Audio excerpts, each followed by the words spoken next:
What we have here is a blancher. It consists of a large volume of hot water that's used to cook food. In this case, it's Mr. Potato who's having a hot bath. Wherever there's boiling water, there's steam. And steam can lead to serious trouble. It's one of the biggest causes of structural and equipment deterioration in the food industry. If it stayed where it's needed, there wouldn't be any issue. But steam has a tendency to follow its own agenda, which is to rise as high as it can and cover as much ground as possible.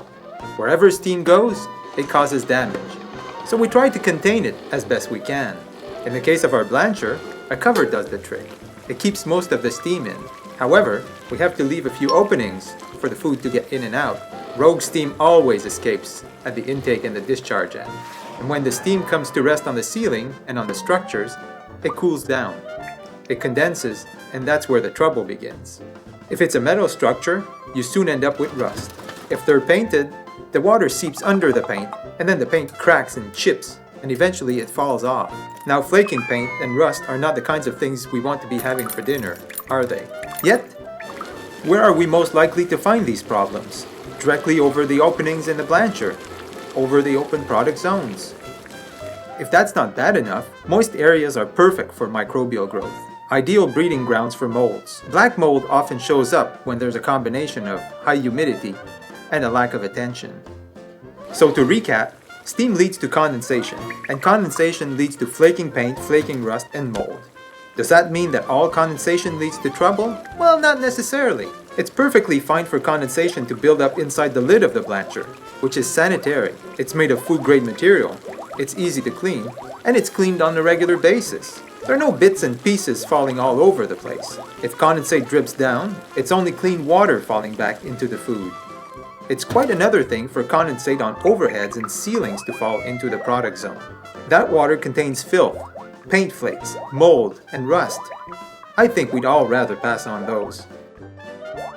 Luckily, there's a simple way to deal with steam. It's the industrial equivalent to the range hood. Simply put, it's a big hood placed over the blancher's openings that contains a large fan that sucks the heat and the moisture away.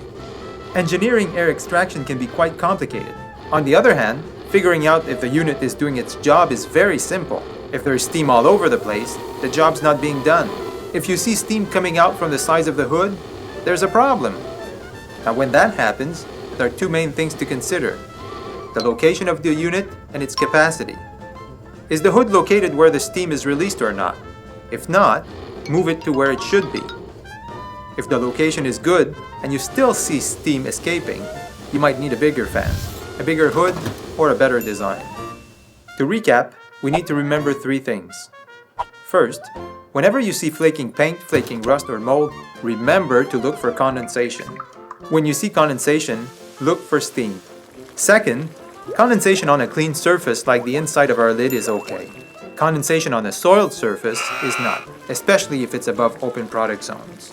And third, the best way to deal with steam is to remove as much as possible through air extraction. The two things to look at when the air extraction unit is not doing its job are location and capacity. Is it at the right place? And is it big enough to do the job? And that's all you need to know about steam.